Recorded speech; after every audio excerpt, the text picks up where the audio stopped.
রত্না দেবী তার ছেলে রতন এবং নতুন বৌমা কৌশানীর সঙ্গে বসে চা খাচ্ছে এমন সময় পুলিশ তাদের বাড়িতে আসে আর কৌশানীর হাতে হাতকড়া পরিয়ে জেলে নিয়ে চলে যায়। তার বাড়ির লোকেরা এরকম দৃশ্য দেখে একেবারে আকাশ থেকে পড়ে।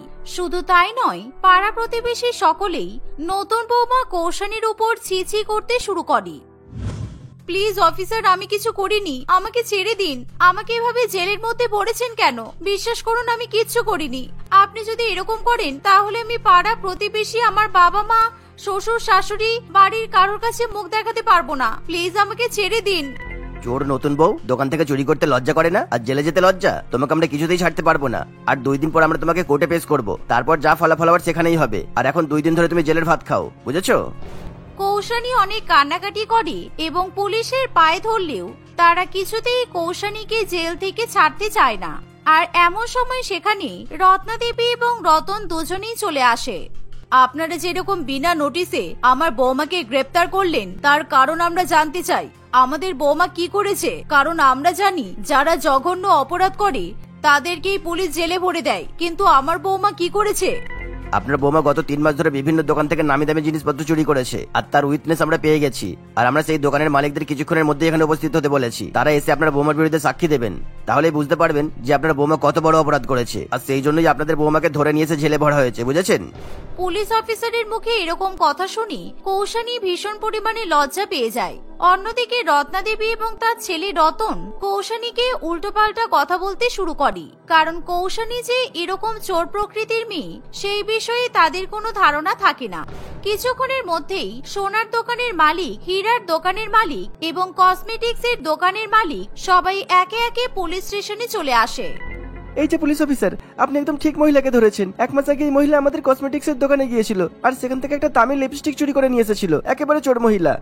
কমলবাবুর কথা শুনে কৌশানী ভীষণ পরিমাণে ভয় পেয়ে যায় আর সে নিজেকে বাঁচানোর জন্য নানান রকমের অজুহাত দিতে শুরু করে। বিশ্বাস করুন স্যার, আমি চুরি করিনি। আর আমি যদি টাকা না দিয়ে ওনার দোকান থেকে লিপস্টিক নিয়ে এসেই থাকি তাহলে এই ছোট্ট একটা অপরাধে আমাকে জেলে ভরে দেবেন? আমি কি এমন বড় অপরাধ করেছি বলুন? আমি তো সামান্য একটা লিপস্টিক চুরি করেছি, তার জন্য আমাকে জেলে ভরে দেবেন? না, শুধুমাত্র লিপস্টিক চুরির জন্য আপনাকে জেলে ধরে নিয়ে আসা হয়নি। আপনি হীরার দোকান থেকে অনেক বড় হীরার নেকলেসও চুরি করে নিয়েছেন, সেই অপরাধে আপনাকে জেলে নিয়ে আসা হয়েছে। আপনি চুপচাপ জেলে বসে থাকুন আর 2 দিন জেলের ভাত খান। আর দোকানের মালিক সব সত্যি কথা বলবে, সেগুলো চুপচাপ শুনুন। এবার একে একে অন্যান্য দোকানের মালিকেরাও কৌশানীর বিরুদ্ধে সাক্ষী দিতে শুরু করে। এর ফলে কৌশানীর জেলের পেছনে থাকার কারণ একেবারে স্পষ্ট হয়ে ওঠে। আর কৌশানী মনে মনে ভাবে সে এবার হয়তো জীবনে কখনো জেল থেকে ছাড়া পাবে না। আজ থেকে প্রায় 3 মাস আগে আমার সবেমাত্র নতুন বিয়ে হয়েছে আর আমি শপিং করব না, এটা হয় নাকি? আমার বর অনেক বড় লোক, তাই আমি আমার বরের টাকা দিয়ে দামি দামি গহনা শাড়ি কিনবো আর কসমেটিক্সও কিনবো। আজকে বরঞ্চ কসমেটিক্সের দোকানে চলে যাই। এই বলে কৌশানী রতনের কাছ থেকে হাজার হাজার টাকা নিয়ে কসমেটিক্স কিনবে বলে শহরের একটা নামি দামি শপিং মলে চলে যায়। আর সেখানে গিয়ে সে নিজের জন্য দামি দামি লিপস্টিক, ফাউন্ডেশন। আর এমন সময় সেই দোকানের মালিক কমলবাবু বলে, ম্যাডাম এই দেখুন, এই চুমকি কোম্পানির লিপস্টিকটা আমরা নতুন লঞ্চ করেছি আর এটার দাম মাত্র 5000 টাকা। আর এই লিপস্টিকটা আপনি কিনতে পারেন, আপনার লিপের টোনের সঙ্গে এই লিপস্টিকটা দারুণ লাগবে। এই শুনে কৌশানী সেই লিপস্টিকটা ভীষণ পরিমাণে পছন্দ করে, কিন্তু 5000 টাকা দাম শুনে কৌশানী সেই লিপস্টিক নেবে না বলে ঠিক করে। কিন্তু সেই লিপস্টিকের প্রতি সে মায়া ত্যাগ করতে পারে না। আর সেই সময় হঠাৎ করে ওই দোকানে প্রচুর পরিমাণে ভিড় লেগে যায়।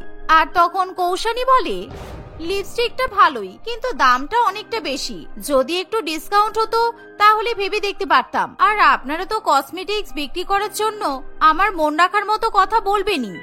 না না, সেরকম কোনো ব্যাপার না। ঠিক আছে, আপনার যে লিপস্টিকটা পছন্দ হয় আপনি সেটাই দেখুন, আমি বাদবাকি কাস্টমারদের অ্যাডজাস্ট করছি। আর I am sorry for the disturbance. বুঝতেই তো পারছেন উৎসবের মরশুম, তাই দোকানে একটু ভিড় লেগে গেছে। এই বলে কমলবাবু অন্যদিকে গিয়ে অন্যান্য কাস্টমারদের লিপস্টিক, ফাউন্ডেশন দেখাতে শুরু করে। আর কৌশানী তখন টুক করে সেই দামি লিপস্টিক নিজের ব্যাগে ভরে নেয়। আর সে দোকানদারের অজান্তেই সেই কসমেটিক্সের দোকান থেকে পালিয়ে যায়। কিন্তু কমলবাবু সেটা টের পর্যন্ত পায় না। কিন্তু কিছুক্ষণ পর কমলবাবু বুঝতে পারে তার দোকানে সেই দামি লিপস্টিক চুরি হয়ে গেছে। এর ফলে তার মাথায় একেবারে হাত পড়ে। একেবারে চোর মহিলা, নিশ্চয়ই মহিলাটা আমার নতুন দোকানে লিপস্টিক চুরি করে নিয়েছে। আর আমি সিসিটিভি ক্যামেরা চেক করলেই চোরের মুখ বেরিয়ে যাবে। তারপর ওই মহিলাকে আমি পুলিশে দেবো। আমার 5,000 টাকা দামে লিপস্টিক চুরি করা আমি বের করে দেবো। এই বলে কমলবাবু যখন সিসিটিভি ক্যামেরা চেক করে তখন সে দেখে যে কৌশানী দোকানের একেবারে ভেতরের দিকে ঢুকে পড়েছে, কিন্তু কৌশানী যে লিপস্টিকটা ব্যাগের মধ্যে ভরেছে সেটা স্পষ্টভাবে দেখা যায় না। এর ফলে কমলবাবু কোনো পোক্ত প্রমাণও পায় না, আর কৌশানীর বিরুদ্ধে পুলিশে কমপ্লেন করতেও পারে না। অন্যদিকে কৌশানী দামি লিপস্টিক চুরি করে ভীষণ পরিমাণে খুশি হয়। আসলে কৌশানীর একটা বাজে স্বভাব ছিল, কারোর দামি কোনো জিনিসপত্র দেখলে কাউকে কিছু না বলেই কৌশানী সেটা হাতিয়ে নেয়। আমার 5,000 টাকা দিয়ে লিপস্টিক কিনতে বয়েই গেছে, কি সুন্দর টাকাও দিতে হলো না, আর লিপস্টিকও ঝেড়ে দিলাম। ভাগ্যিস সিসিটিভি ক্যামেরাটা দোকানের কোনায় লাগানো ছিল, কিন্তু এখন আমি যে বুদ্ধি করে চুরি করেছি ওই বদমাইশ দোকানদার বুঝতেই পারবে না যে লিপস্টিকটা কে নিয়েছে।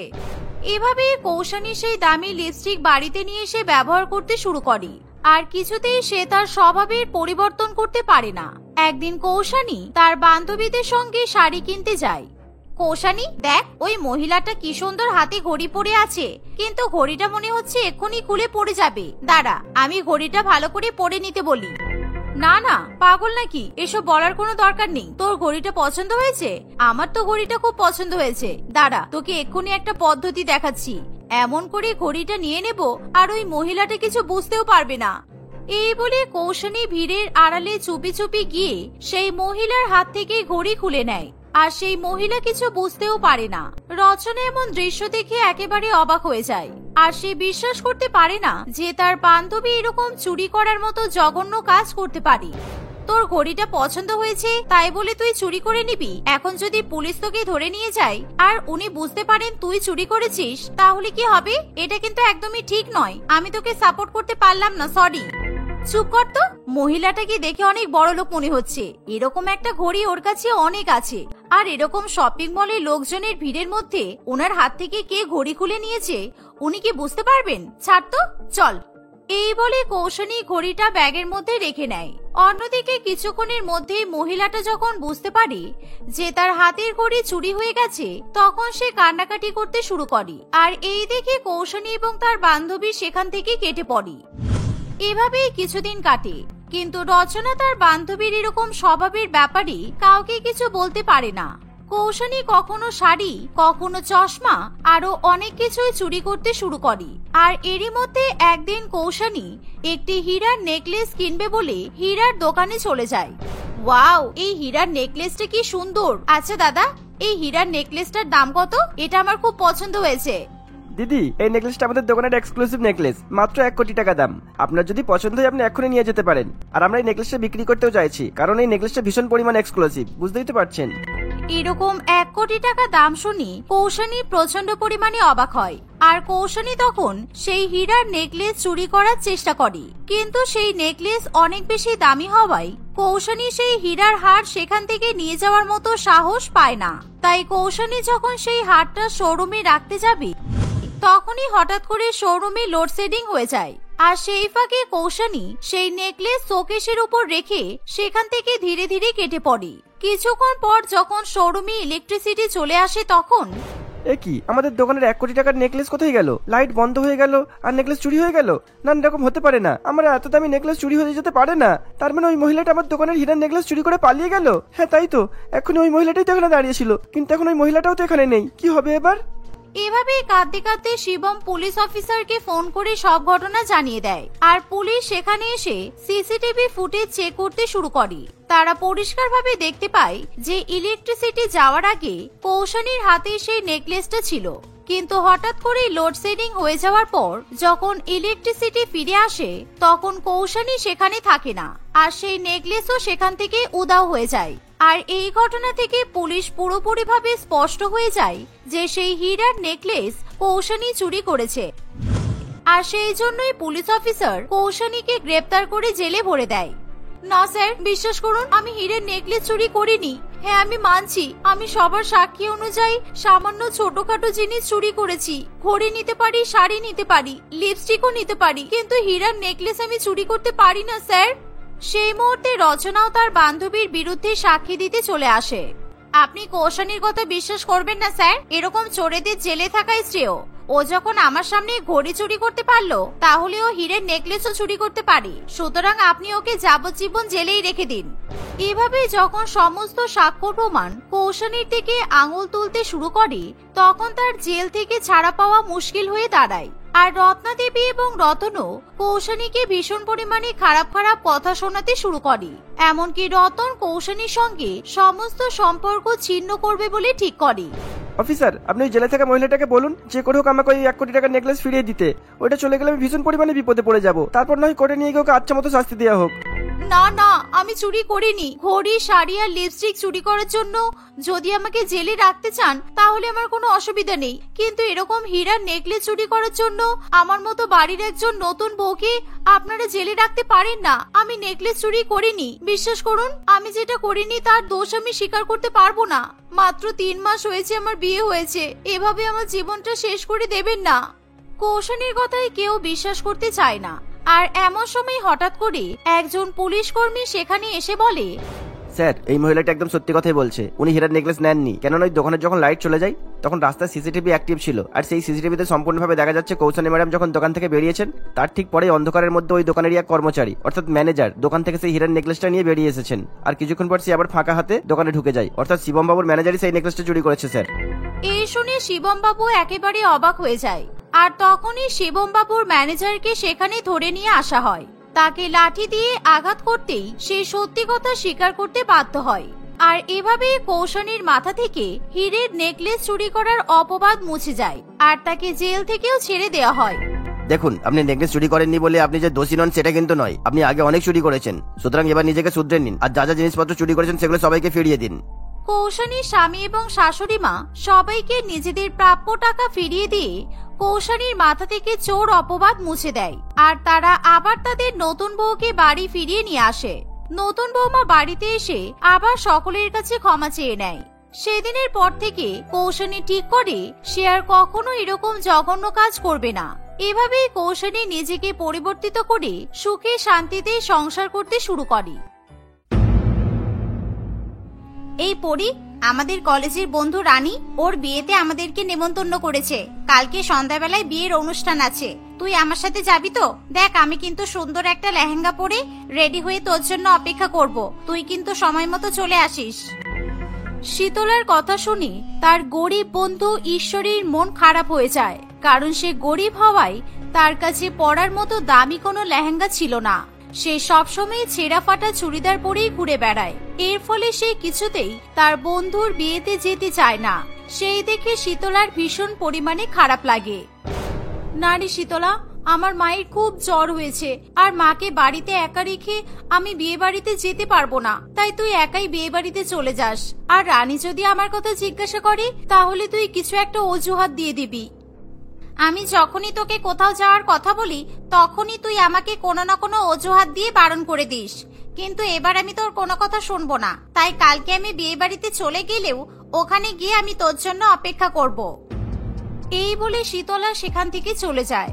পরের দিন শীতলা একটি সুন্দর দামি লেহেঙ্গা পরে বিয়ে বাড়িতে যাওয়ার জন্য তৈরি হয় এবং সে একটি ক্যাব বুক করে বিয়ে বাড়িতে গিয়ে পৌঁছায়।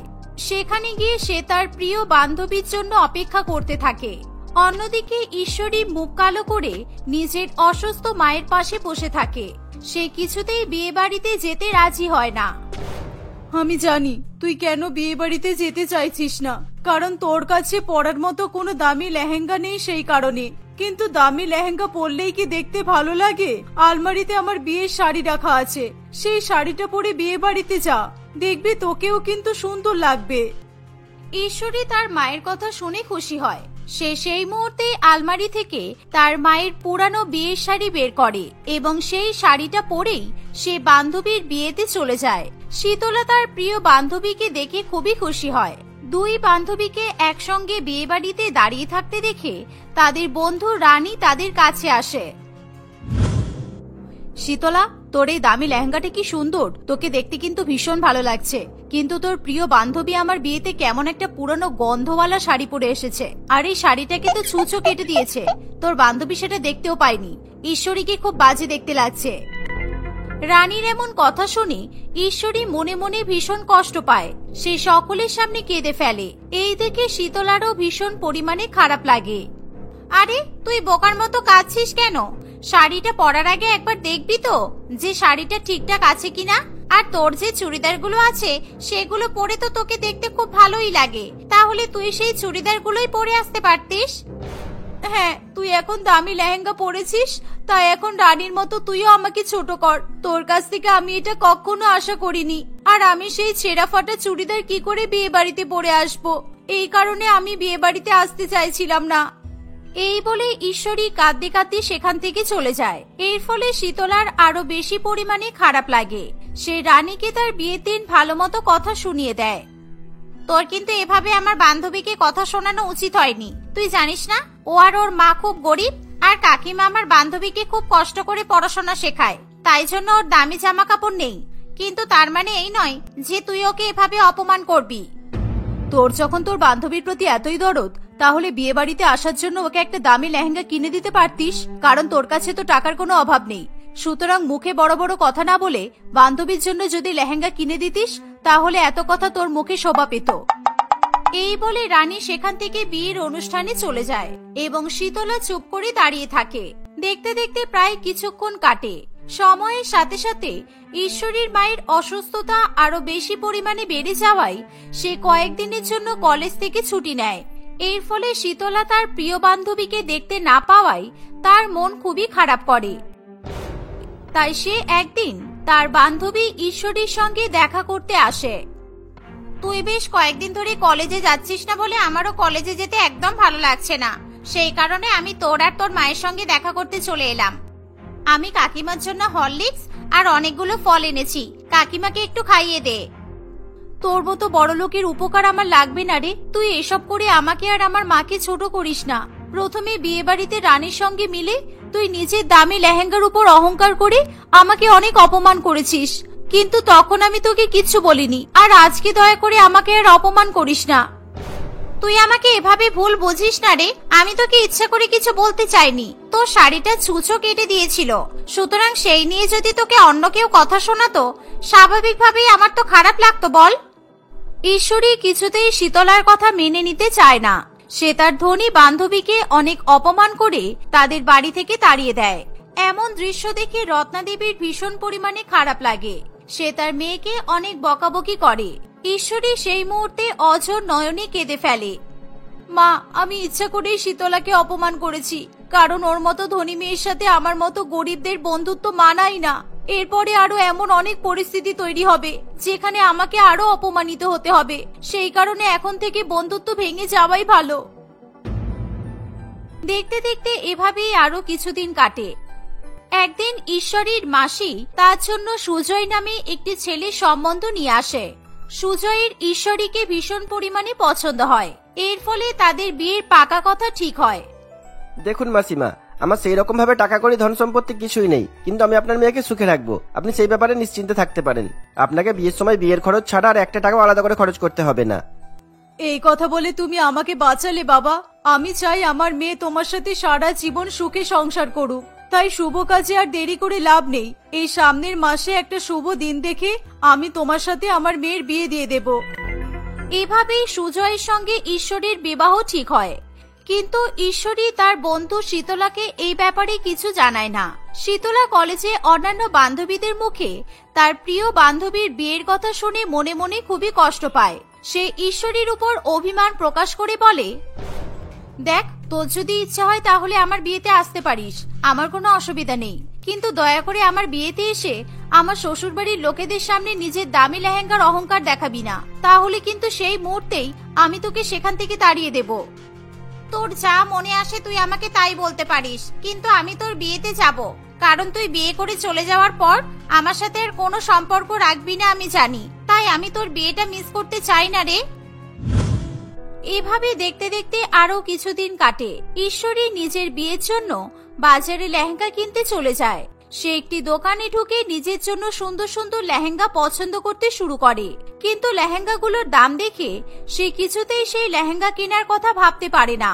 সে দোকানদারকে বলে, দাদা, 5,000 টাকার মধ্যে বিয়ের জন্য ভালো কোনো লেহেঙ্গা আপনার কাছে আছে? থাকলে আমাকে একটা দেখান না। সামনেই আমার বিয়ে, কিন্তু আমার বাজেটটা বেশি নয়। আপনার সাহস তো কম না? আপনি মাত্র 5,000 টাকা বাজেট নিয়ে তাও আবার বিয়ের জন্য লেহেঙ্গা কিনতে এসেছেন? যান, বেরিয়ে যান আমার দোকান থেকে, আর ওই টাকা দিয়ে একটা ছাপা শাড়ি কিনে নিন, কারণ আমার দোকানে 50,000 টাকা নিচে কোনো লেহেঙ্গাই নেই। লেহেঙ্গার দাম শুনে ঈশ্বরী আতকে ওঠে এবং দোকানদার তাকে অপমান করতেই থাকে। এর ফলে লেহেঙ্গার দোকানে অনেক লোক জড়ো হয়ে যায়। তারা ঈশ্বরীর উপর হাসাহাসি শুরু করে। ঈশ্বরী কাঁদতে কাঁদতে দোকান থেকে বেরিয়ে আসে। আমার বোঝা উচিত ছিল, আমার মতো গরিব মেয়ের বিয়েতে লেহেঙ্গা পরার কোনো অধিকার নেই। সেই অধিকার কেবলমাত্র আমার বড়লোক বান্ধবী শীতলারই আছে। তার থেকে বরং আমি বাড়িতে ফিরে যাই। বিয়েতে পরার জন্য পাড়ার দর্জির দোকান থেকে ছিট কাপড়ের লেহেঙ্গা বানিয়ে নেব। ঈশ্বরী তার বিয়ের আগে আগে তাদের পাড়ার রতন দর্জির দোকানে যায় এবং সেখানে পড়ে থাকা বিভিন্ন রঙের ছিট কাপড় দিয়ে লেহেঙ্গা তৈরির কথা জানায়। রতনবাবু তার কথা শুনে হেসে ওঠে, কারণ সে কখনো কারোর বিয়েতে কাউকে ছিট কাপড়ের লেহেঙ্গা পরতে দেখেনি। কোন ক্রমে একটা বিয়ে ঠিক হয়েছে, আর সেই বিয়েটাকেই তুই ভেঙে দিতে চাইছিস? বিয়ের সময় এরকম রং বেরঙের কাপড়ের লেহেঙ্গা পরলে তোকে তো একেবারে জোকার লাগবে। কি করব রতন কাকু বলো? কারণ আমার কাছে দামি কাপড় কিনে লেহেঙ্গা বানানোর মতো টাকা নেই। তাই তোমার কাছে যা কাপড় বেঁচে আছে সেই কাপড় দিয়ে আমাকে তুমি কোনো রকমের একটা লেহেঙ্গা বানিয়ে দাও।